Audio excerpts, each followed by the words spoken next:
තුන්ලොවට මහා ප්‍රඥා ප්‍රදීපයක් වූ සම්බුදු පියාණන් වහන්සේගේ උතුම් ගුණවරුණ. නමෝ තස්ස භගවතෝ අරහතෝ සම්මා සම්බුද්දස්ස සෝ භගවා ඉතිපි ආලෝකකරෝ. ඒ භාග්‍යවත් බුදුරජාණන් වහන්සේ මෙසේද ආලෝකකරෝ නම් වනසේක. ආලෝකය කරන්නේ ආලෝකකරෝ යනුවෙන් හඳුන්වනු ලබනවා. ආලෝකකරෝ යනු අන්ධකාරය නැති කරන තැනැත්තා බව චුල්ලනිද්දේශ අට කතාවන්හි සඳහන් වෙනවා.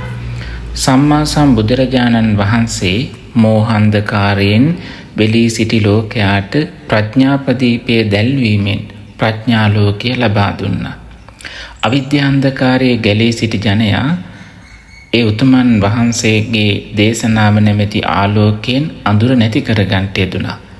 සිව්සස් දහම් අවබෝධ කරගත් භාග්‍යවත් බුදුරජාණන් වහන්සේ එය ආලෝකයේ ඇතිවීමක් ලෙස සඳහන් කරන්නට යෙදුනේ. මෙසේ ලොවැසි ජනතාවට ආලෝකය ලබා දුන් නිසා සම්මා සම්බුදුරජාණන් වහන්සේ ආලෝකකරෝ යනුවෙන් හඳුන්වනු ලබනවා.